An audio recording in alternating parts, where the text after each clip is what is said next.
Welcome to You, Me, Empathy, a safe place for leading with your heart. Hey, thanks for being here.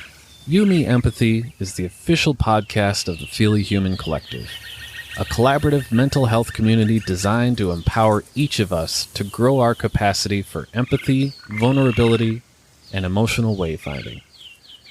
Just a friendly reminder that this podcast is for educational and entertainment purposes only and is not a substitute for medical advice, diagnosis, or treatment. No one is just a silly boy with a feely heart.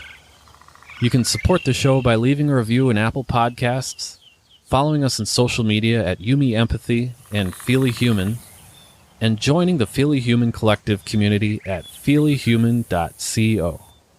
And now your host, Known Wells. Hello, Feely Humans. Welcome to another episode of You, Me, Empathy. My name is Known Wells, and this is episode 178 on anti-racism in clinical spaces and perinatal mental health with my guest, Sahar Martinez. Sahar and I explore holding someone else's knowing, Sahar's remarkable, free-spirited, leather pants-wearing grandmother, anti-racism work in clinical spaces, and perinatal health and postpartum mental health and care for people of color. We get into a lot in this episode, including all that I just said, but also about parenting. We talk about kids and their big feelings. We talk about Sahar's own experience with postpartum depression and anxiety. We talk about being a mom and staying connected to your culture and family of origin. We talk about boundaries, and we talk a lot about perinatal and postpartum care and what that looks like for Black women, women of color. Again, Sahar's own experiences. We talk about the obligation of motherhood, representation in medical spaces, and just a ton more. Really, really grateful for Sahar and the work she's doing. She is working on her dissertation right now, and it's all about anti-racism in clinical spaces and perinatal healthcare for women of color, especially Black women. So just essential work that Sahar is doing. Very grateful for her. A new friend. Before we get to the episode, though, I wanted to remind you that this Thursday, May 20th at 11 a.m. Pacific time, my dear friend Janet Reich-Elsbach is leading a workshop called Treasures and Talismans for Feely Human. It'll be a 3-hour workshop. It's all about self-love. Come prepared with a valuable object or the memory of one you've lost, and a journal and a laptop, rather. All levels welcome. It's a wonderful 3-hour journaling, breathwork, writing, self-love workshop, and you can learn more about it and register. There's still a few spots left. You can register at feelyhuman.co, click the banner at the top, and you can learn more about the workshop and Janet. And again, that is Thursday, May 20th at 11 a.m. Pacific time. Really hope to see you there. It's only $20 to join. And as of this recording, there is still one free spot that I'm giving away. So if you want to join us, please let me know. Just DM me on Instagram at feelyhuman or at yumiempathy, and let me know. The other thing I wanted to mention is that this podcast is on Patreon at patreon.com/feelyhuman. I do bonus episodes every month for the $10 and up folks. I also do Zoom just Zoom hangs on specific topics, deep sort of dives on specific topics. And this month, actually, we still have to do our Zoom chat. I open it up to all levels. So I think we're going to talk about sitting with your feelings. So if you want to go to feelyhuman, scratch that. It's patreon.com/feelyhuman. You can support me and this podcast there. Also, please leave a rating and review for the podcast if you haven't done that. Truly, it does help out the show. I know I mention it all the time, but it helps, truly helps. And I love your new reviews. I read them. They fill my heart. So please leave ratings and reviews for this podcast. And all of the last thing I'll plug, and it means a lot to me because Feely Human is a small business that I'm trying to grow while doing this podcast and also leading workshops and having a full-time day job. So if you want to support Feely Human, the small business that I'm working on and trying to grow and all of that, you can do that at feelyhuman.co. You can join the community. You can write. I'm looking for new writers. If you wanted to lead a workshop, you can. Just check out the community tab on the page. If you want to support me by buying stuff from the shop, you can. And all of May, actually, in the shop, if you use the code IAMWORTHY at checkout, the code's IAMWORTHY, all caps, and no spaces, you get 50% off for Mental Health Awareness Month. So all of May, 50% off the shop, feelyhuman.co/shop. And there is a free ongoing workshop called Feely Human 101 if you're interested. And make sure to subscribe, the newsletter, monthly newsletter. I'm all over the place, but I'm not going to edit it. I'm just going to keep going forward. There is a newsletter that I send out every month. So if you want to join that, go to the community tab on feelyhuman.co and click on newsletter, or just go to feelyhuman.co, scroll down to the bottom of the page and sign up for the newsletter there. Okay, I think that's all the plugs. Let's get to the episode 178 on anti-racism in clinical spaces and perinatal mental health with Sahar Martinez.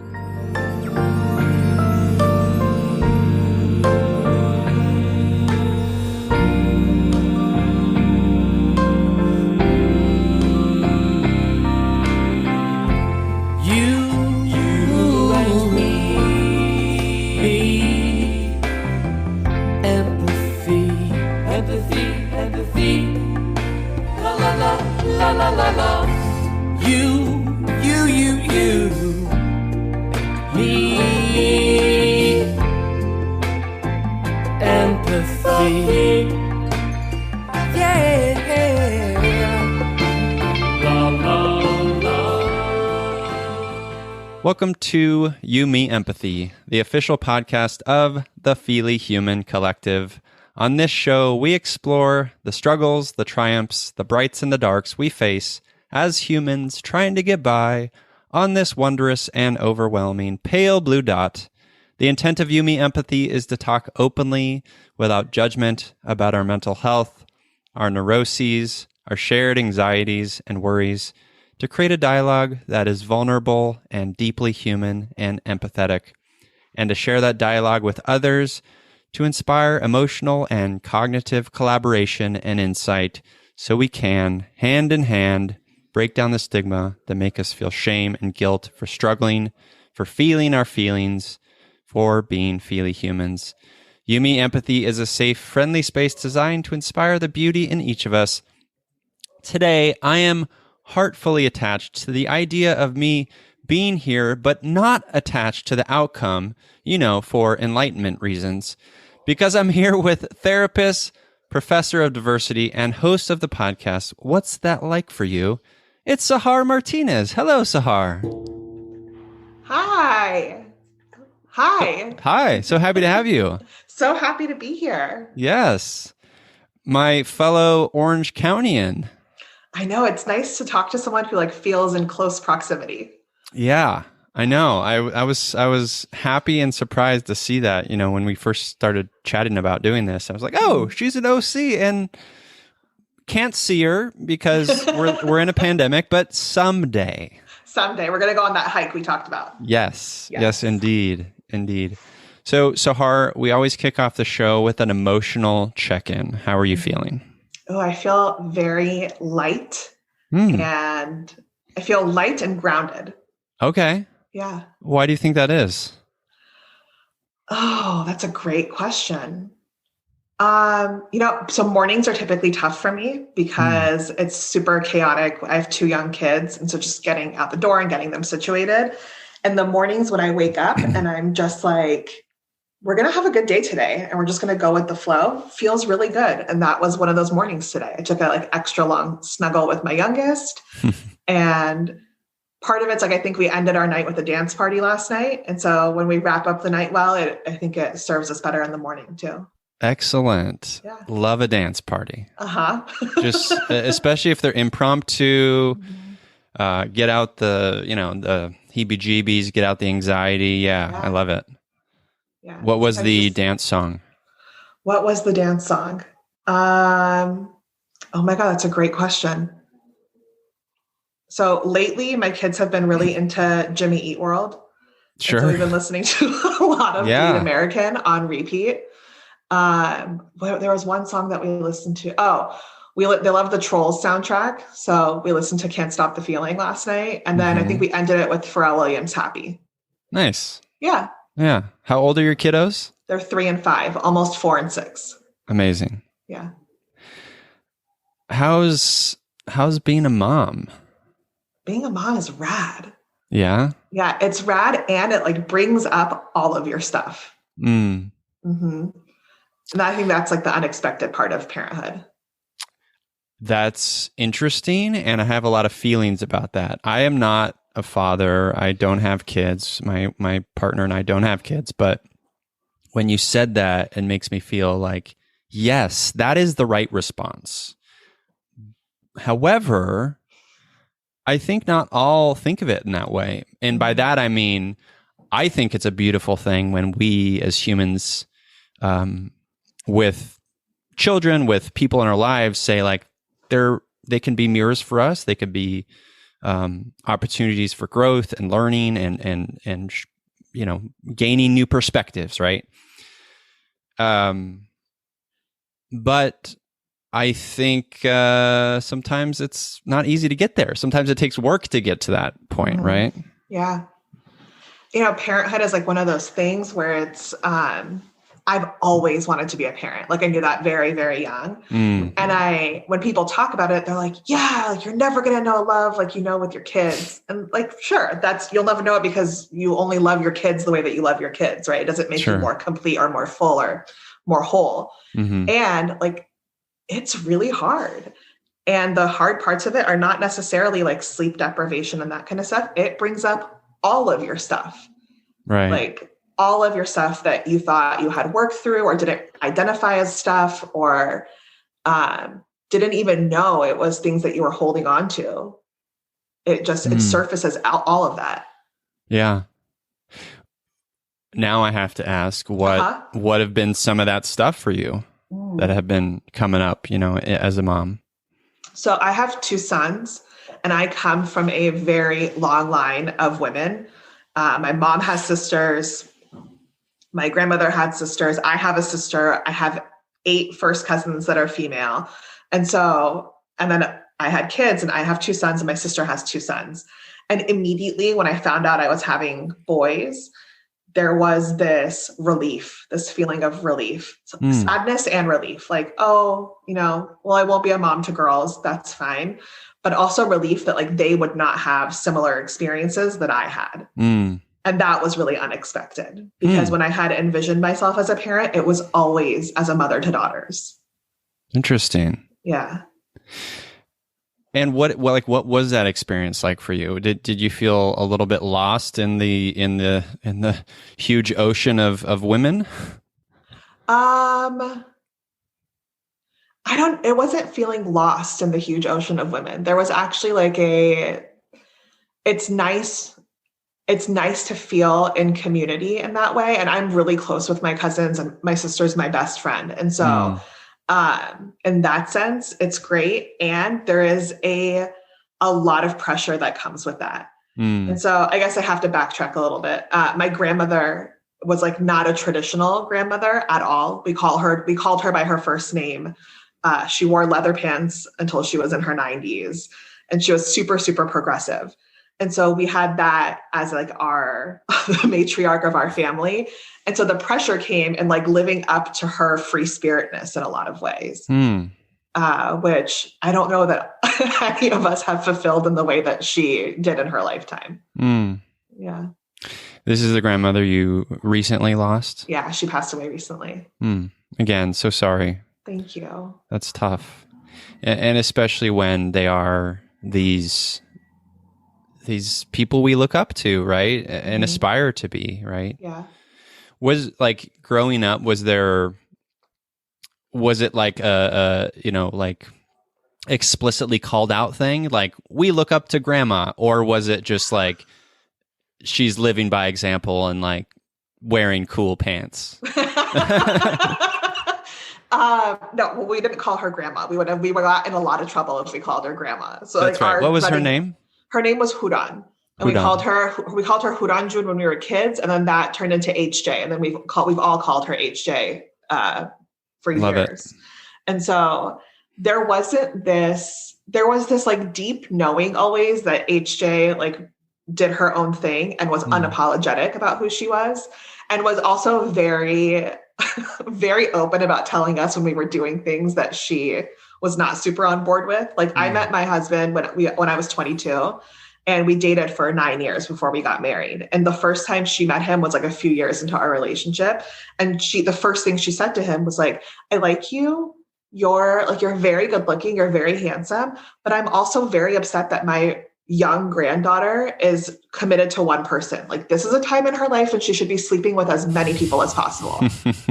And my husband, who was my boyfriend at the time, was like, I have no idea how to even respond to this woman who, like, in her thick Middle Eastern accent is telling me that she's sad that her granddaughter is in a monogamous relationship. So there was not like this pressure but there was this like knowing that we had big shoes to fill. Yeah. I mean, HJ sounds incredible and really unique for her time. Where do you think she got that? I think it just was innately who she was. Yeah. Yeah. Because she had her own challenges. Like, she was married at 16 and divorced and then remarried and then widowed, and,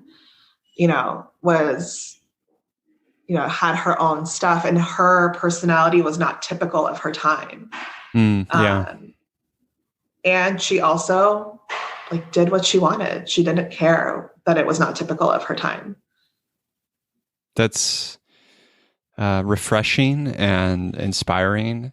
How have you taken up the torch? Through a lot of work, because the flip side of that is that when you are so uniquely yourself and so committed to being who you are, there are painful parts of that. Right. And so my grandmother was an amazing woman, but she was not maternal.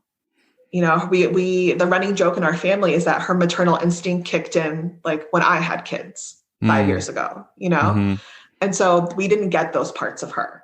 Right. And so some of it is that I think like the other side of that is that we have leaned into those parts more deeply, while also trying to embrace like that, being that like unapologetically yourself. So for me, I mean, it's been like through therapy, through my own work, figuring out what that looks like in the context of my life. Yeah. I love the idea of, and it's such a true thing that I think is hard to grapple with, which is we can't be everything for everyone, right? Yeah. And when that person is a parent or when that person is a grandparent, it's hard, right? Because like I think there is this biological drive for maternal comfort and care, right? Or paternal comfort and care. And when you don't get it, it can be maybe even a grief, Yeah. Yeah.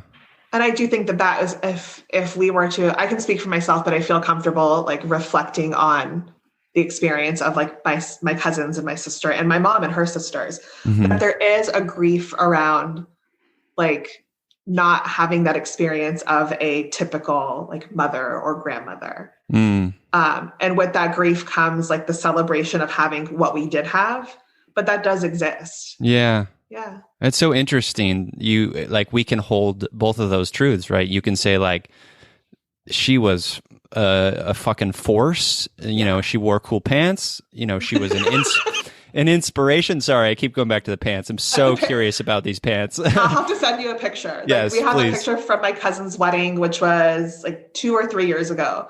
And she had, HJ had like broken her hip and had surgery. And so she was in like a wheelchair, but she still wore leather pants and her red lipstick. And she's a she badass. did. Uh-huh. So on one hand, she's this like inspiration, feminist, like all amazing things. And at the same time, you can also like grieve like what, prototypically is like the sort of grandmother care that, people get or people expect, Yeah.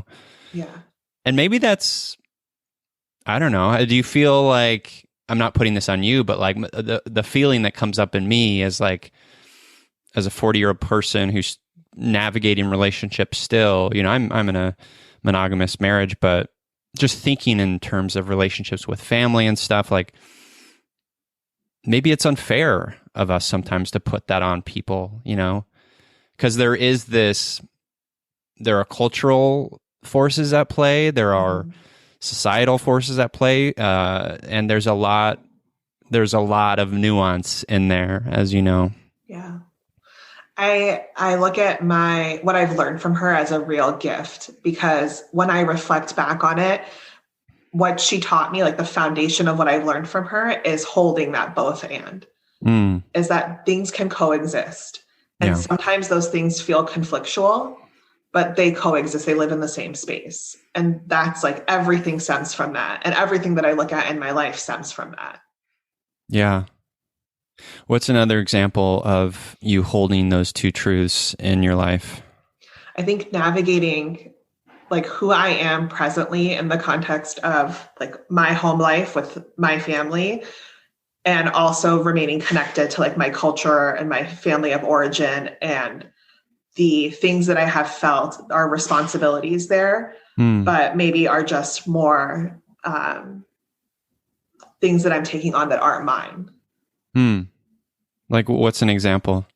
So, I mean, culturally, like my parents are immigrants from Iran, and we're a collectivistic culture, and I embrace my culture. Like my husband is not Persian. And so it's important for me that my kids stay connected to the culture, because it was such an important part of what it was like for us growing up. Yeah. But there are certain parts of it where like, I don't want them to take on, like the sense of obligation, or the sense of, for lack of like a better word, doing the things that you don't want to do. Like I remember being a kid and having to say goodbye to everybody in the family. And it was like, it had to be a hug and a kiss. It had to be like to all 50 people that were there at like a casual gathering. And I don't make my kids do that, you know? And it sounds so simple, but it's just like, you can say, you say bye, because that's the nice thing to do. But like, if you don't want to give a hug and a kiss, like you don't have to do that. And that's oftentimes met with a lot of conflict, because that's not typical in our family or in our culture. Lots going on there. There's that, the cultural piece, you stick with your family piece, and then, the piece about like children, and like you hug this person, you kiss, like that is problematic in and of itself, right? For sure. Thinking about that stuff. Yeah. Interesting. So how you're a therapist, marriage and family therapist. Where did your interest in that space like come into play? How old were you? I was a kid. I remember, there was like a school project that we had to do in elementary school. I think it was like in 5th or 6th grade. And you had to make like a diorama of what you wanted to be when you grow up. And I made like a therapist's office. And I remember I made it out of clay, and it was so heavy in this like shoebox. And I like made a little like therapist chair and, whatever. But I've always thought it was so interesting to be able to be a witness to other people's lived experiences. And I think part of that comes from like, my dad is this amazing storyteller, and growing up, like he would tell us these hilarious and incredible stories about his life and what it was like for him. And I would love just listening to that. And I think that's like it's a beautiful part of my culture, that it's like storytelling is how we share our experiences. And so that's kind of what therapy is. Like you listen to people's stories, and I wanted that. That's so interesting that you made the connection of your father telling stories and therapy? Like how, like I as a, 40-year-old person, like can make that connection and see that like, oh yeah, stories have so much empathy in them and opportunities for relating and connecting and learning, right? But as a little wee Sahar, like how did you make that connection? Like what's going on there? I don't know that I made that connection in that way then. Uh-huh. I knew what it felt like to, it felt special to be allowed to know like these stories about people. Mm. And I Mm-hmm. liked that feeling. I liked that feeling of being trusted. I liked that feeling of being a part, or like holding someone else's knowing with them for a little while. Yeah. Like that felt really good. That still feels really good. Yeah, indeed. And how was that borne out? Like, you have this realization, you make this very heavy diorama. You're probably wearing leather pants. No, I'm just kidding. How does this bore out in like your own life and your own like friendships and stuff? Are you the one that people come to and you're the listener and all that stuff? Yeah. Yeah. So my nickname, like from when I was a teenager until now, has always been Mama. Like I've been the mom of the group. I'm that person like among my friends that people go to. But the career path was not linear for me. I didn't start doing this work until I was 28. Mm-hmm. And part of that I think has been like really great for me, like the lived experience of it. But it wasn't like, oh, okay, I was a kid and I wanted to be a therapist. So then I was a therapist and then that was it. Yeah. Usually doesn't happen that way. No, it doesn't. Yeah. So you're this kid who listened, and I very much was this kid. Mm-hmm. I'm wondering for you, if you've had to build up boundaries and walls and, because I know that like as a kid, right, you don't have the emotional clarity or tools yet to really like, and especially if you're feely and you're sensitive, you're taking on maybe much more than you're ready to handle. How was that experience for you? If I had to say there was like one thing that was the source of anxiety for me as a kid, as a teenager, throughout my 20s, it was that. It was not having boundaries and like so I'm like a really visual person. And so like the way I've seen it is like I spent the first like 3 decades of my life essentially just open. But it was just all input, like just taking in from other people. And that manifested as like sometimes crippling anxiety for me. And I had to figure out what boundaries looked like around that so that I could function in a way that felt good in my life and felt authentic, where I could still do that, but also, sleep at night and not have my heart racing all of the time and not be able to focus on other things. So it was finding that balance of not burning out from doing that. So it was either like I was completely open, just taking all of this in, but then like isolating for weeks at a time sometimes because I needed to like hibernate almost. Sure. And close it all off because I was burning out. Right. What was that? Like you mentioned the anxiety, like what was going on? Are you thinking about people's problems? Are you trying to like fix them? Like what's going on in your head? It's never been like that for me. Like I'm going to find the solution for someone's problem, but it's just like the holding of someone else's stuff. And it becomes so overwhelming that it's like, I couldn't even wade through like what was mine and what wasn't mine. Sure. And so that resulted in relationships that were super toxic, that in friendships that were not great. And that took years and years and years to work through. Like, okay, so how am I feeling about this? Like what is this relationship with this person actually like? Like if we take out me just being this open vessel, like, do we actually have a relationship here? Yeah. And so it was a lot of that work. Yeah. We I think we sometimes like falsely as humans think of the state of you being like this listener, taking it on as intrinsic value, when in fact it's just a neutral space. The work is in, the real like value setting and growth is in the boundaries, is in like figuring out like what fills my heart, what doesn't, what is my limit, right? Like, all that stuff. Yeah. Yeah. So how old are you now? 38. 38. Okay. I'm a little bit older. How has the boundary stuff been lately? And what does that look like? What can you explain some like examples? Yeah, boundaries, boundaries are life. Like boundaries came into play for me, if I'm being really honest, when I had kids. There was something in like the need to heal that part of myself in order to not like perpetuate a cycle for them. And so it wasn't about protecting them. It wasn't about any of that, but it was just about like, I cannot continue in this way because I don't want this to be like the thing that they take from me. Yeah. Is like this lack of boundaries or this lack of taking care of themselves. Right. So it started with really sitting with myself and seeing what was happening and like what was coming up for me and making those connections. And sometimes that was getting to a place of overwhelm and having to like talk it out with a therapist, with my husband, with a friend.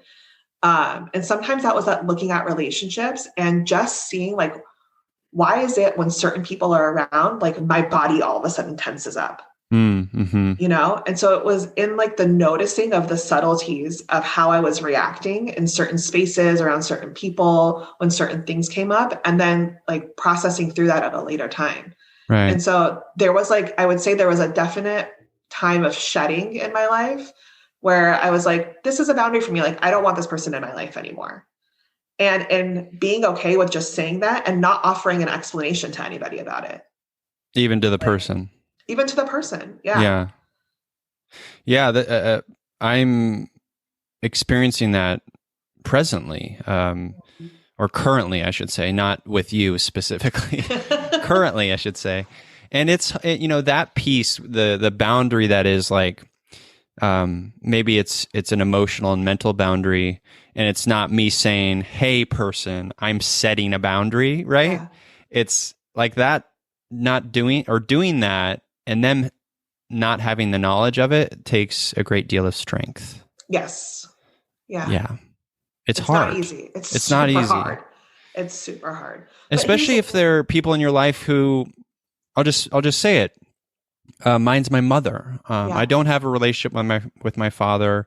My mother and I have had a strained relationship. She has not made it very easy on me, and she's recently continued just to say really hurtful things. And I'm at a point where now I just like, well, if I try to explain said boundaries, she's not going to understand. She's just going to look at it as fuel for attacking, right? Yeah. She won't understand. She doesn't have the capacity, I don't believe. Yeah. So telling myself, okay, I have that information. This is maybe what it looks like emotionally, mentally. It's really about, you said it yourself, like sitting with it and being curious. Mm-hmm. Yeah, exactly. Yeah. Yeah. Mine was also with a family member. And that's those are hard ones to set and to maintain. But I remember just like feeling in my body that this was like an absolute fuck no. Like that's, you know what I mean? That's it. Like, and there was the person that I've had conversations with this about is not the person who I like no longer have in my life. But it was like my mom, like I talked to my mom about it because it was one of her sisters. And so I was like, this is for me, like it's a hard no. And you can choose who you want to have in your life. But if this person is around, I will not be in those spaces. I will not be there. My family won't be there. And that was that boundary was set like that. And it was respected. And I think that was the first time that I set a boundary like that with family, where I was like, this is what's best for me and my partner and our child. Wow. That's amazing. Mama bear. Mm-hmm. I mean, and I was thinking just of in the context of your culture, right? And that being maybe like met with like, what? No, that's not right. But it was respected. That's great. Mhm. Yeah. My parents are super like not typical Persian parents. They're like How my so? dad, like for being, like my dad immigrated to the States when he was in his 30s. So he Oh, lived wow. most of his life, like he lived in Iran and then he lived in like London and Germany and Spain and all over. But there was never like a pressure to get married. There was never a pressure to be partnered with another Persian person. Um, the only like the thing that they put pressure on was like get educated and make sure that you can take care of yourself. And so that was, and my mom immigrated here when she was a kid. She was like 13. So she grew up here. Mm-hmm. And so in that sense, like there was not that pressure that we often see, like typically in Middle Eastern culture. But like my parents are also like, my dad's kind of this, I don't even know how to explain it. He like tells fortunes and like What? Tells fortunes? Like, he's like this mystic and my mom, like same with my mom. I don't know. They're just like super cool. Like my dad tells like Turkish coffee cup fortunes and they're like always true. It's wild. I need to meet your parents. Like, they sound they amazing. Respect that. I know they're amazing. You got to come over for dinner or something. Yeah. They respect boundaries. And I think that's the thing that's like really great is that like my mom has always had a key to every place my husband and I have ever lived. She's never shown up unannounced. Like even with a key, like she'll knock on the door, she'll ring the doorbell. So there's always been that respect of like, you have your home, like you have launched from our house, you are, you have a partner, you have children, and like, we respect that. And we just want to be a part of it. Yeah. That's nice. It's really nice. So it sounds like, you had a pretty safe, solid childhood. Maybe that's a question. Yeah. Yeah. That's wonderful. I feel super lucky. Yeah. Yeah. They worked their asses off to provide that for us. And I can see that now being an adult. And as a kid, it was just like, everyone has this, like, this is normal, but I see now, like they worked really, really hard to make sure that we always felt like taken care of and safe and that we felt equal in the house. And so like my parents were not the parents who like punished us in the sense of like, you're grounded, like you did this and you're grounded. It was always a conversation. And that was almost worse. Like, oh my God, like now I have to sit at the table with dad and he's going to like talk to me for 2 hours and shows love though, shows respect. Does. Super, like so much respect. And so my dad, like when we wanted to do things, he would, this is so random. He would have my sister and I like draft a contract. And like my dad's like very sentimental. So he's kept a lot of them. And so he found one the other day where like we drafted this contract when we were like, she was 12 and I was 13, I think. Like we're going to do like all these chores and this and that and whatever. And like, so that we can like go on this family vacation with my cousins that they had already planned and paid for. We just didn't know. And like, I signed it and my sister signed it and my dad signed it at the bottom. And I was like, all right, you have like, 8 months to execute this. And then if you do it, like we'll go on the vacation the next day. We didn't know how that stuff works. So we're like, okay, great. So just a lot of like respect in that way. Yeah. It sounds like you were seen. Yeah. Which is such a gift I think parents can give children is really seeing people and allowing them to be in their own bodies and be in their own minds and emotional states. And I think lately I've been thinking a lot about children and emotional sort of education in children. And the moment where a parent says, a kid's crying and a parent says, you're fine, right? And it's such a limitation of like, it's a refutation or it's just a not seeing of their big feelings. And I think it's damaging when parents can't do that and see and show up for their kids in that way. Yeah. I will say like, their feelings in my house growing up were a harder thing Like I have big feelings, and I have always had big feelings, but the rest of my family isn't so much like that. Mm. And so that was a harder thing for me going into mental health. For years, my parents would be like, oh yeah, like Sahar's working with kids on the spectrum. And I'm like, that's not what I do. Like Yeah. at all. Like they didn't have a concept of it. Yeah.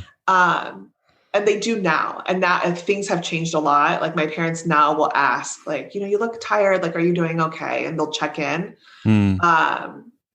Or I see like with my kids, like if my kids get upset, like my dad has like so much empathy for them. He'll sit with them and snuggle them and like, you know, like be a papa to them and all that stuff. But like, I remember being around like 2021, being super depressed and telling my parents, like, I am super depressed. Like there's something really wrong. And the response was like, if you just tell yourself that you're happy, like you'll be happy. And I remember being like, you guys don't get it. Like, you don't get it. And they said it because they really believed that. Like, I don't feel like it was to dismiss how I was feeling. I genuinely think that that's what they thought. Like, if you tell yourself that you are happy, like you'll just be happy. Yeah. Wow. Yeah. Which, you know, some people just get or don't get, and then some people have to learn. Yeah. Do you find like in your practice now that you still come across that sort of mindset? Oh yeah. Yeah. I hear about it a lot. I hear about like, I feel like the younger generation are like way more in touch with feelings than I was as a teenager. Like I had big feelings as a teenager, but I didn't know how to name them. Yep. And I didn't know how to I didn't know what was available to me to help process through it. So it was just like, they were there, you know, and it was this weight that I carried that I at times like found very destructive ways to move through, but it was just there. And I feel like teenagers and young adults now, like they realize what they have accessible to them and they seek it out. And so I'll hear the stories on that end of like, this is how I feel. My parents don't get it. You know, and no one understands it. And so I want to see a therapist, or I want to talk to somebody because I have to get support for this. Yeah. That's rad. Like seeing that as the coolest thing ever. That's amazing. Do you ever find that parents are reluctant to allow that or sort of be blockers in that journey? So I don't work with a lot of teens because when I was working with teens and kids, it was a lot of like, here's my kid, just fix them. And it's like, well, let's have a conversation about what's going on because, you know, most of the time it's not just the kid. Like there's something happening at home. Yeah. You know? And so let's talk about what's happening at home and how we can find a solution for that. Right. Yeah. Yeah. That makes me a little sad to think about because there is so much. I endlessly drone about this, but there is so much in life, especially in the context of mental health, that we just want quick answers. We want boxes. We want simple solutions. And like, you know, from a biological perspective, I understand that. Like that's less scary. That's less overwhelming. You know, all these things. But boy, you know, the more we can just like embrace the mess and sit in the darkness and sit with our feelings and be curious, it becomes less scary, right? As you know, and then it becomes like so much richer, the experience. There, you know, living with anxiety and living with depression, the more you fight it, the more it, like the heavier it feels. 100%. Right? Yeah. It's like the more I pretend that I'm not feeling depressed or that anxiety, I'm pushing the anxiety down. When I actually have a moment, it surfaces up so fast. And then it's like, it's overwhelming. But if I can put words to it and say like, I'm feeling kind of low today. You know, I'm going to be a little bit gentle with myself today. Yep. I'm going to clear my morning if I can and just like have a cup of tea and just slow it down a little bit and just allow myself to feel these feelings. or if I can't take the day off, it's like, okay, I'm going to get through today. I'm done at 4. And from 4 to 5, I'm going to take an hour to myself. And just like acknowledge that it's happening and to give yourself the grace to feel it. Just feel your feelings. Yeah. It feels good. Yeah, and our bodies, our minds, our emotional states, we get used to it, right? Mm-hmm. It gets easier over time to do that. Like I have a major depressive disorder, so I can say, I mean, even to this day, I've been on antidepressants for years. I still have passing suicidal ideation. Yeah. But I know, because I've done a lot of work, that I can when it pops up, I can name it, I can see it, I can allow it to be. And then it moves on. I can tell myself I've been here before. I'm resilient. I can get through it because I did it before. But if we're not like paying attention and noticing and naming the thing, as you said, and being curious and asking the questions, it's going to feel like a new, terrifying experience every time. Right. Absolutely. Yeah. So, one aspect of I read about on your website, Sahar, is you work in perinatal health. Mm-hmm. Is that something you personally struggled with? I did. Yeah. Yeah.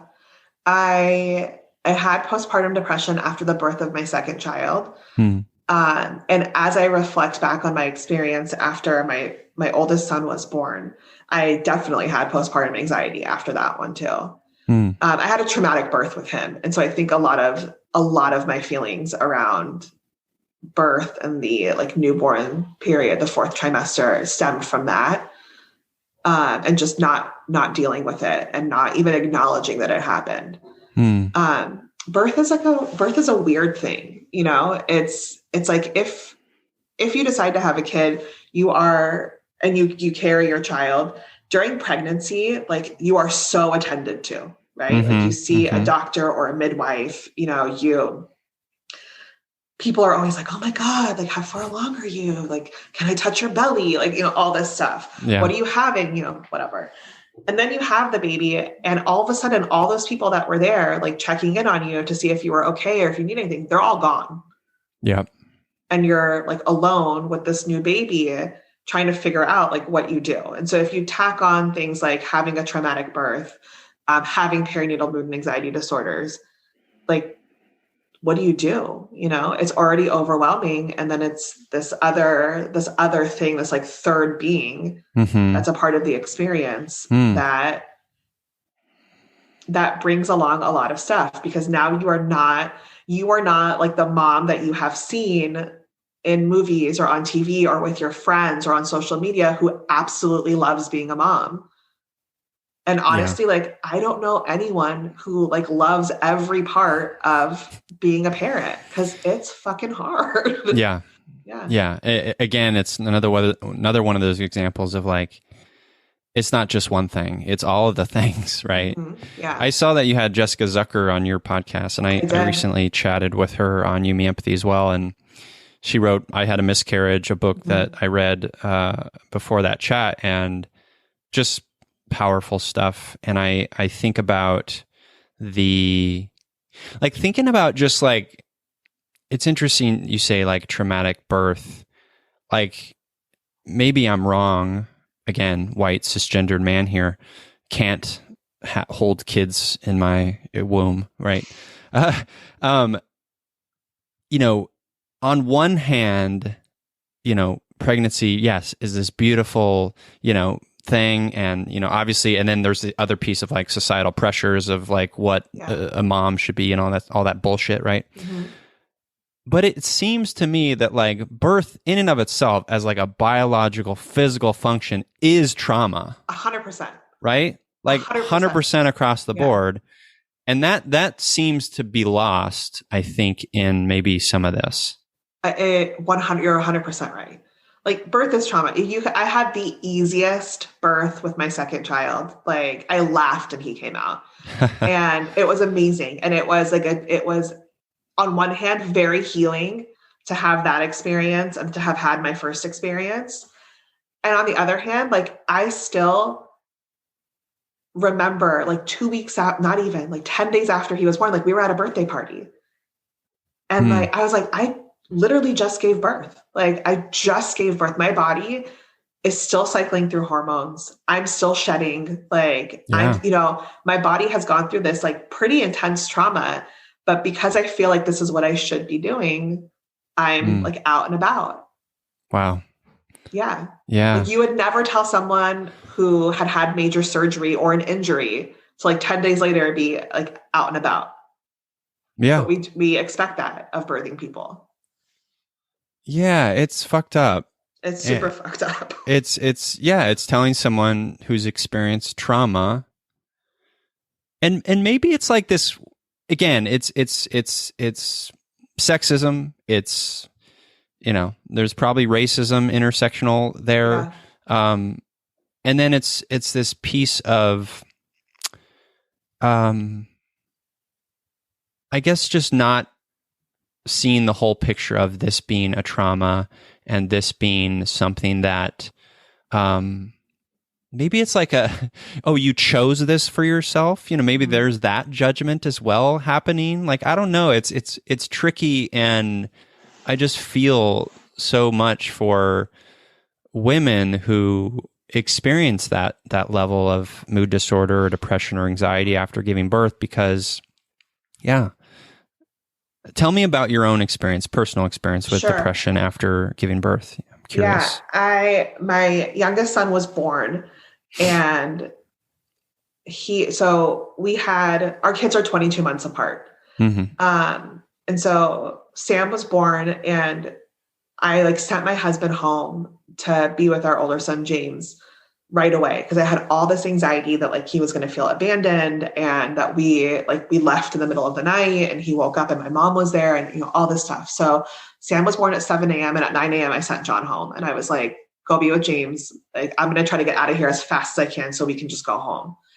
And I think in that worry about our son and making sure that he was okay, and while like having just given birth, what I didn't realize was like being completely alone in a hospital for 18 hours was going to be really like damaging for me. Like I had just gone through this really, really hard thing. I had now had this new baby, and my sister had a baby 3 weeks before I did. So we went through pregnancy together, which was amazing. But she was a huge support system for me when I had my first. And I knew that she wasn't going to be able to support me in the same way after I had my second, because she was in it herself. So I was alone. And I remember even in the hospital, like not feeling the same way that I had felt after my oldest was born. And I was just kind of like, it's fine. I'm tired. I just birthed this 9-pound baby. Like, it's going to be fine when we go home. And then for 4 months, it wasn't fine. And I felt like I was in this fog, just moving through life, just trying to get from one day to the next, And I would try talking about it. And it's so interesting because I've been working with moms, and I've been working with perinatal mood and anxiety disorders for almost a decade. And I didn't see it when I was in it myself. I did not see it. I did not realize it. And I would try talking about it. Like, I don't feel like myself. I'm, whatever. And everyone would tell me like, you're tired. You have 2 kids under 2. Like, it's fine. You're tired. You're nursing. You have 2 kids under. You're going to be okay. Just get through the next couple of months. So which is like part of the truth, right? Like that is part of the truth. Like I was sleep deprived. Yeah. I went from having my first baby, nursing him for 18 months, getting a very short break, and then giving birth, and then going back into breastfeeding. And going from like just being able to sleep kind of, because it's hard to sleep when you're pregnant, to like now I'm up every 45 minutes nursing a baby. So that was hard. Like, yeah, I was definitely sleep deprived. I was definitely all of those things. And it was something more. Yeah. And so there's like one night that stands out where we had put the kids to bed, and I had gone into our bedroom, and I was just sitting on our bed crying. And my husband walked in, and he was like, "Well, are you okay? Like, what's wrong?" And normally I would save crying for in the shower. Like, I would get in the shower after I would put Sam down, and I would just cry in the shower. And I couldn't even make it to the shower this time. I just like sat on the bed and cried. And he came in, and I blurted out, like, I think I want another baby. And that's never been on the table for us. And he looked at me and he was like, maybe this is TMI, but whatever. He's like, I literally have a vasectomy scheduled like for next month. Like we're done having kids, you know?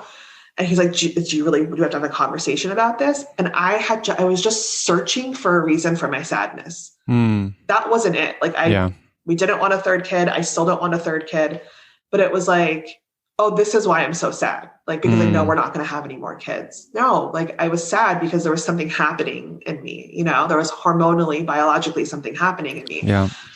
And so it's, you know, it happened. And he was like, I think it might be time to like call your doctor or go talk to somebody. And I was like, yeah, I think so. But like, I talked to my doctor and I was shamed for not coming to her sooner. What did she say? It was just like, you know better. Like you do this work. You should have told us as soon as it started happening. And like, what the fuck? Like when did you want me to do that? Like, you know, like I didn't know. And no one was checking in on me, you know? And so it's like a flaw in healthcare, honestly, in the US. It's like you have a baby and you go to a 6-week checkup and they give you a piece of paper that's like, do you want to harm yourself? Do you want to harm your baby? Do you have any of these scary thoughts?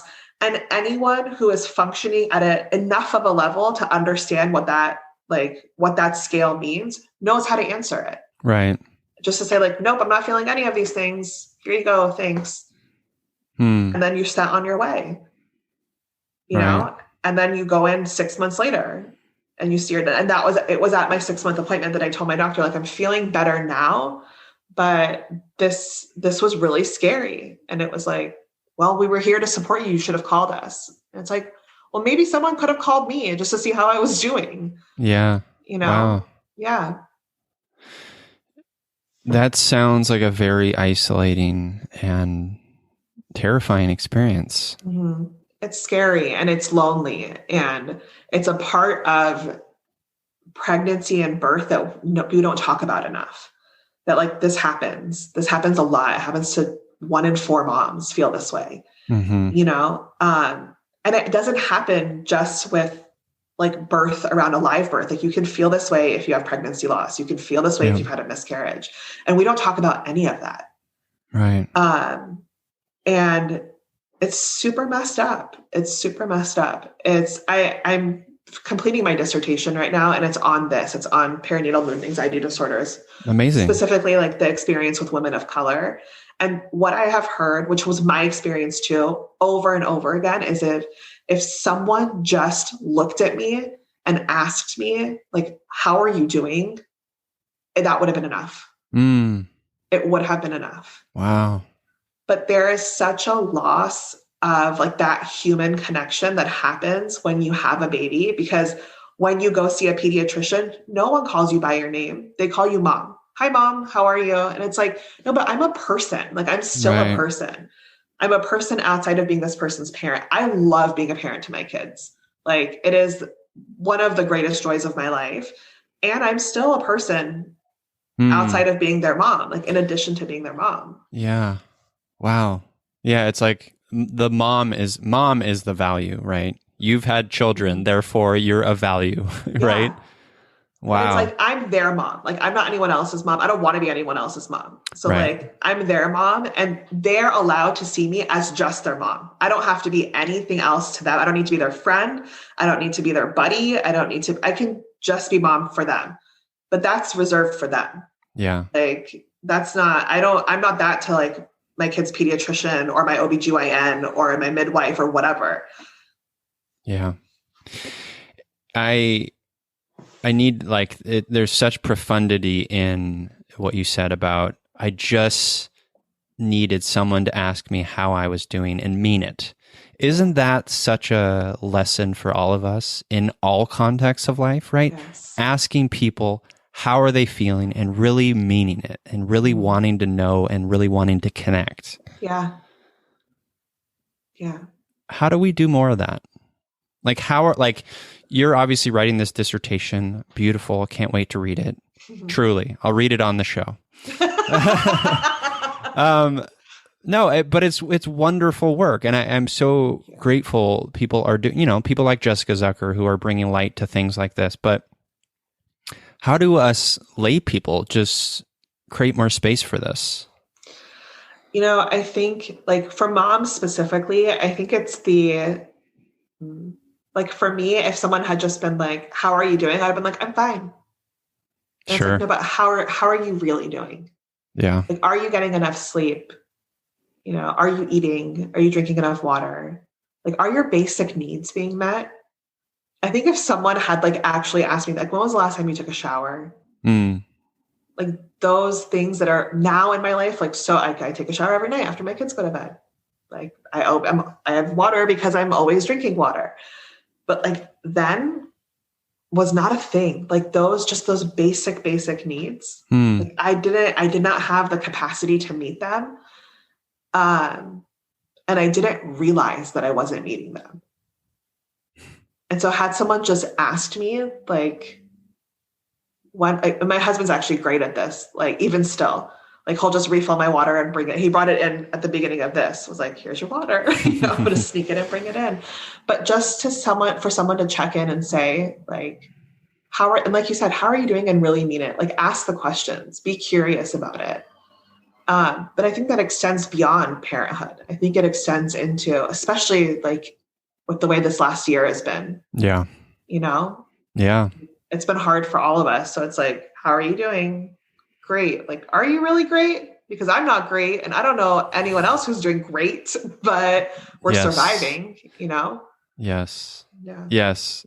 So listeners, if you're listening right now, pause this and go and send a text message to a friend, ask them how they're doing and be honest with how you're feeling too. Because it's such as I talk about endlessly on this show, it's an opportunity for empathy. It's an opportunity for connection and relation. And as Sahar mentions, like this last year has been a shit show on so many levels, and connection is everything. We grow in connection with others, as Lori Gottlieb says, right? It's everything. So go do that. Send a text, call someone, I love a snail mail letter. I love that. So go do that and come back to this conversation.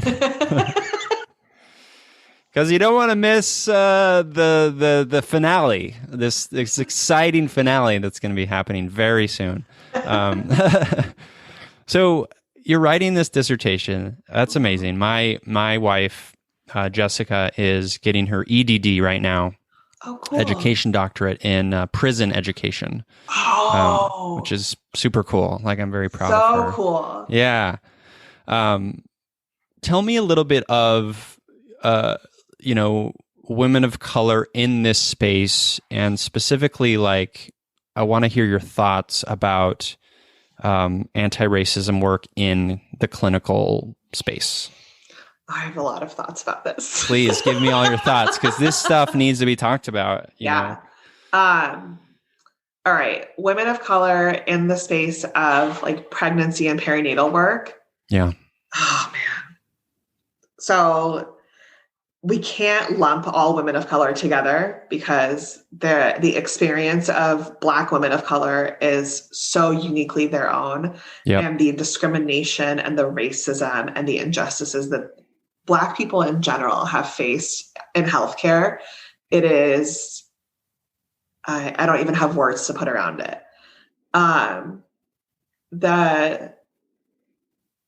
It's so complex, because there is like the healthcare system, which is so flawed and so systemically racist against people of color, specifically Black women of color. And then there is like the cultural piece or the ethnic piece or the racial piece that people bring in around mental health that makes perinatal mood and anxiety disorders with women of color so challenging, because the messages that we get like from our culture, from our race and ethnicity, is that like motherhood is a blessing. Motherhood is like a joyous time. Motherhood is something that you are not only that you should want, but is your obligation to society. And you should feel proud.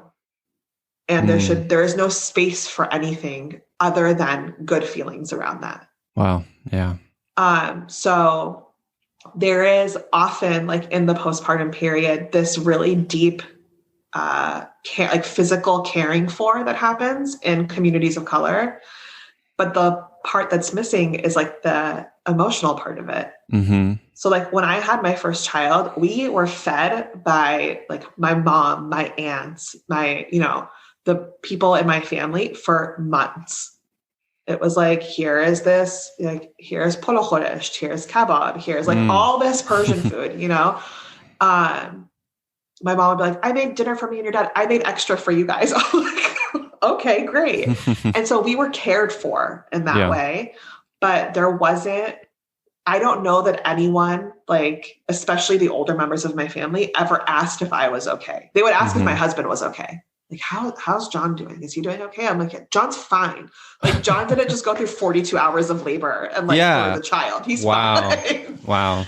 That's telling. And that has been consistent with what I have heard in my research from the women that I've interviewed is like, they asked if the male partner was okay. There was like a physical caring for, but there wasn't this checking in on, the emotional health of the birthing partner. And then beyond that, like when you have a experience that you feel is not typical, there is, especially around parenthood, there is a lot of guilt and shame that comes up with that. Like, why don't I feel the way that everyone else feels? Why don't I enjoy this in the same way? What is wrong with me? Am I a bad mother? Does that make me unfit? Does that mean that I shouldn't have this baby? And then you spiral. Like, is my baby going to resent me? Am I going to be a bad mom forever? Am I always going to feel this way? It breaks my heart because that is the narrative that we live in, right? Yeah. Like it's capitalism. It's these systems of like comparing others, right? And it's so deeply set that it's hard to be not sort of impacted by it. Yeah. Yeah.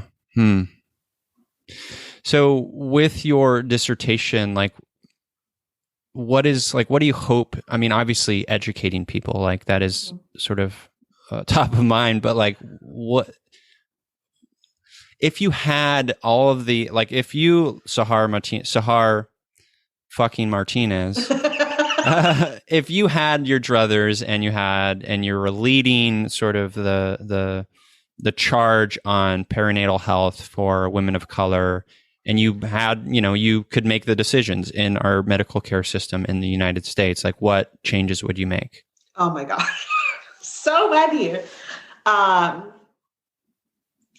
think that perinatal medical care has to be taken out of the office. So in my dream world, like there would be home visits. Yeah. Right. Like you have a baby, you come home and a nurse or a midwife like comes to your house a week later and then a week after that. And they check in with you at home. I used to do, when I first went into private practice, like part of what one of my offerings was that I would do therapy in home with new moms. So if you were a new mom, like I would come, instead of you having to come to my office with your new baby, I would come to your house. There is so much that you can see about what is going on when you are in someone's environment. Like, and that would be important for a medical professional to know. Yeah. That's like the first thing, I think. Because it always, I'll just interrupt real quick, because I've heard so many stories from friends who've, some who have given birth at home with, a midwife or a doula or a combination of both, and a lot who have given birth in a hospital, right? And the vast majority of them said such an isolating, uncomfortable experience, right? And not to say like we should all like have kids at home, but like it's just, there's a disconnect there. I think part of like the beauty, I gave birth in hospitals both times. And I think that part of the beauty of being able to give birth at home is that you have that experience at home, but like you get the aftercare at home too. Right. Yeah. And so oftentimes when you work with like a midwife or a doula, they'll come and they'll come to your house and they'll check in on you a week later. Yeah. Which is also super common around the world. Like it's not common here, but it's super common around the world. Yeah. And so to just be able to come into somebody's house, like in the comfort of their home, the hardest thing, like I remember after the birth of my oldest son, like to try to get my shit together to get out of a house with a 6-week-old, impossible. Right. Impossible. And now because of COVID, like I have clients who are doing their 6-week postpartum checkup virtually, which is good on one hand, but also like it's a 5-minute appointment and then it's done. Right. Yeah. So, yeah. So at home care, what's another big one that you'd change? So one of the women who I interviewed shared something with me and I was like, fuck yes, like this is exactly what I want to have happen. So we did the interview and then she had not talked about her experience with postpartum depression openly with, like she had talked to a few people in her life. And she's like, we had this conversation. I felt super empowered. So she posted on Facebook and was like, I was just interviewed about my experience with postpartum depression. I had it after the birth of this, the child that I had. Let's talk about it. And she emailed me later and she was like, I was flooded by comments of people that I knew that I had no idea had a shared experience. And I was like, this is what we need to be doing, is like empowering people to talk about their experience, but also finding community in it. Yeah. Like, let's remove the isolation, the stigma, the shame around this. Like, this sucks. 1 in 4 women experience this. 1 in 10 men experience this. Like this happens enough where it does not have to be this big secret. It should not be this big secret. Yeah. I love that. I believe very strongly in that creating a space for people to talk, be vulnerable, share their stories, and the connection and community that comes in that. It's a beautiful thing. And I really, that's like the ultimate aim of this show, is to do that for people, but also to hopefully inspire others to do the same in their pockets of the world, because it is so healing to be heard and seen. Healing. It's, when I started openly talking about my experience with postpartum depression and anxiety, I had members of my own family come forward and be like, that happened to me when I had a kid. I'm like, your kid's 30 now. Like, I never knew that. How did I not? Your kid's an old man. But it was just like, wow, like it was hard when I went through it. You went through it 30 years ago and like, you really had nobody. Yeah. You know, and I work with women now who come to see me because I specialize in this work, but their kids are grown. And they're like, I have just put a pause on processing that in order to like get my kids through life. But now I have like a 16-year-old and an 18-year-old, and I don't know, like I'm still exactly where I was after I had them. Yeah. And it's just like, wow, like we are really not serving moms and birthing parents in the way that we should be. Yeah. Are you, I don't know, I'm not sure I know the answer to this. Are you, do you lead any workshops, webinars, things in this realm? Around like birth and... Yeah. Or just creating spaces in a workshop setting or a webinar setting for people to show up and share. I have in the past. I have not recently because dissertation. Sure. Like the most recent workshop I did at the end of last year was around anti-racism in clinical practice, like for other therapists. Yeah. Nice. I was just thinking, because I with Feely Human, which is my little business, I've been trying to do more workshops and partnering up with people. So we should have a chat some after your dissertation. I know you're busy. I'd love that. So speaking of like anti-racism in the clinical practice, like what does that mean for you? Oh, it means a lot of things. So I had 8 supervisors when I was in clinical training so in California, to get licensed as an MFT, you have to accrue 3,000 hours Mm-hmm. and you work under the supervision of a licensed clinician. Every supervisor I had was white. And out of those 8, only 2 of them ever talked about like culture or diversity or any of those factors. Every setting I worked in was in community mental health. So I've never not worked with people of color, with marginalized populations, with lower socioeconomic status people. That's always been like the space that I worked in my clinical training. I still supervise at the clinic where I finished my hours, actually. And so when the resurgence of the Black Lives Matter movement happened last year and George Floyd was murdered, and this conversation came back up. At the time, I was mentoring 2 clinicians. One of them was white, one of them is Asian. And the white clinician that I was mentoring was like, she had come in and we were talking about a case, and she was like, I'm working with this Black woman, and I felt like the responsibility to ask her if she felt okay working with me as a white woman. And I was like, this is exactly what we should be doing. Mm-hmm. Like, that is your responsibility as a white clinician, to check in with your clinician, especially with your Black client, who is now like, once again, for I don't even know how many times this has happened now, too many to count. 200 years. Yeah. Right. Every day. Every day. Right. Yeah. Who is like just seeing visual violence around people that represent her, that look like her. Yeah. And so she shared with me this beautiful conversation that they were able to have, where the client was like, yeah, I feel safe, but like, fuck, like, you're the first person to ask me that. Like, I've never had someone ask me that before. And so it's got me to thinking, like, I talk about this when I supervise clinicians, and I talk about it a lot, like with my peers and, all that stuff, but it's not a conversation that's happening on a larger level. And it's outside of like a diversity class that you take in grad school, which, like, PS, mine was taught by a white male, like a cis white male. Of course. It's not a conversation that's happening in our education. So I made this workshop, and I keep it super small. It's like for 10 people at a time, really. And we get together and I like throw up some information, and then we have a conversation around it.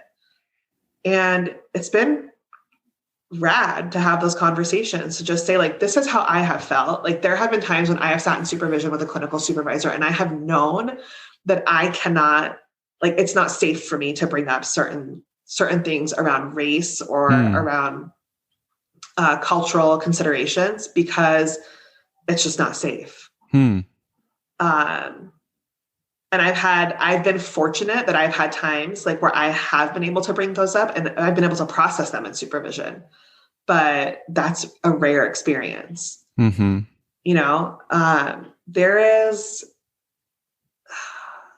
to work in mental health, like, there are a lot of hoops to jump through, right? Like, to be a therapist. And a lot of that becomes challenging for people of color. A lot of that is financially challenging. A lot of that, like, the access to it can be really hard. Yeah. Not everyone is in a position to take out tens of thousands of dollars in student loans, right? And be in debt for the rest of their lives. Yeah. In addition to like paying for professional organizations that are hundreds of dollars a year, or paying to have your license upkept for every 2 years and doing continuing education. So there are just these systems in place that there has to be a shift or a change around it. At some point, it's like, there's all these Facebook groups that you can be in where it's like, I have a referral. And more in the last year, it's like, I'm looking for a referral for a therapist of color. Like, I'm looking for a referral for a therapist of color, because people of color want to feel safe. Yeah. In sharing the most vulnerable parts of their lives. And sometimes it's not enough to just have an ally. Like, sometimes you want to feel represented in the room when you're with somebody. So yeah, I think I just like went off on a tangent. No, it wasn't a tangent. You beautifully explained, how it looks for you. And I can see that being quite the hurdle ahead of us, Yeah. But it's so beautiful to hear that you're doing that work, and you're inspiring other clinicians to ask those questions. It's wonderful. Thanks. Yeah. Representation is so important, Oh my gosh, it's everything. Yeah, It's it everything. is. There is something really important about being able to see yourself reflected in the spaces you want to occupy. Yep. Yeah. Yeah.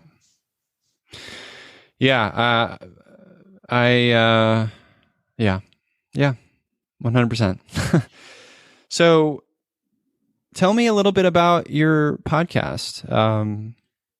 I listened to the latest episode with Jessica this week, and it was great. I loved it. Thanks. It was fun. Like, what was the inspiration there?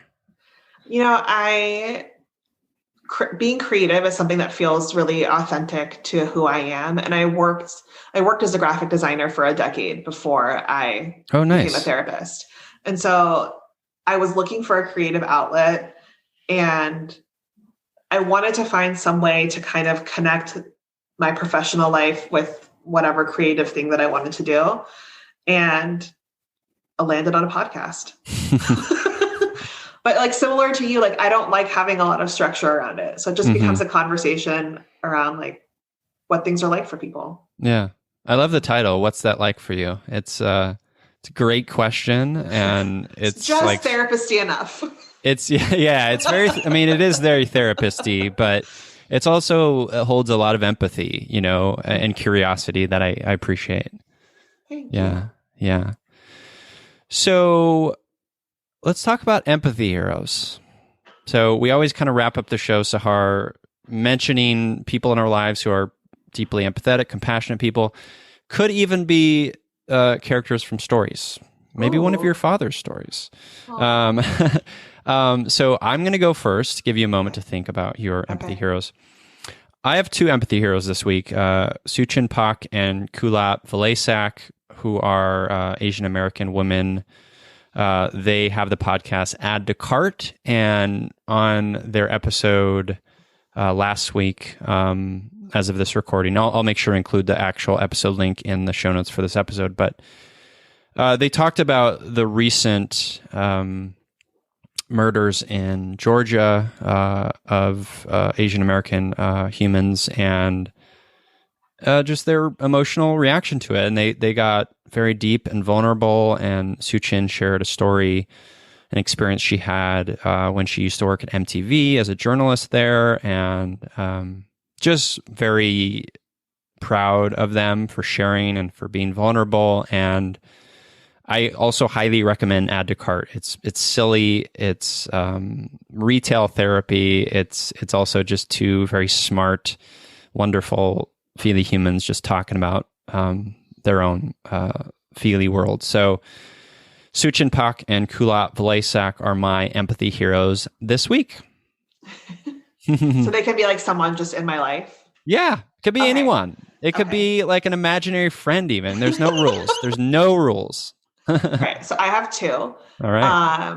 My first is my friend, Anne, Dr. Anne Tran. She's a clinical psychologist, but she is my empathy hero because she moves through the world like with having the most beautiful energy and just like embracing everybody around her, and also having like the most impeccable boundaries around what she has the capacity for, and like just my all-time like hero role model around that. Love it. Yeah. And then I guess my second one would be my oldest son. He is like the feeliest human. So, but again, like it's really cool to see about like kids' boundaries. Like, so he's an empath and just like very sensitive, and is very, very connected to the way that other people feel. But also like very good at releasing it and like letting us know exactly what he needs and when he needs it and how he needs it. Bravo. And oh my God, it's amazing. Like last night he was like, I need some extra snuggles tonight. Like what did he say? My body feels like I need extra snuggles tonight. Oh my God. And I was like, that. Like, I need to do more of that. Yes, me Yeah. too. Hmm. Wow. What beautiful honesty. Yeah. And also, kudos to him and I presumed pronouns. I don't know if him. Yeah. Him. Kudos to him. Kudos to you for creating this safe space enough for him to be able to do that, right? Doing our best, man. It's awesome. It's so wonderful. Well, great. Those are great empathy heroes. Sahar, thank you for being a part of You Me Empathy. It was such a delight. So grateful to know you. Where can the listeners connect with you? I am pretty active on Instagram at Sahar Martinez, MFT. My website, saharmartinez.com. I'm recently on Clubhouse, even though I don't know what I'm doing there. Same. But I'm there. Yeah. Same. But yeah. Awesome. Well, cool. Well, listeners, I will make sure to include links to Sahar, to connect with Sahar, in the show notes for this episode. Sahar, thank you again for being a part of this. True joy. Thank you. This was the most fun I've ever had on a podcast. Yay. Well, listeners, as I always say to you, I'm here, you're here, we're here together on this wayward, overwhelming, awe-inspiring, pale blue dot. We have each other. It's You Me Empathy.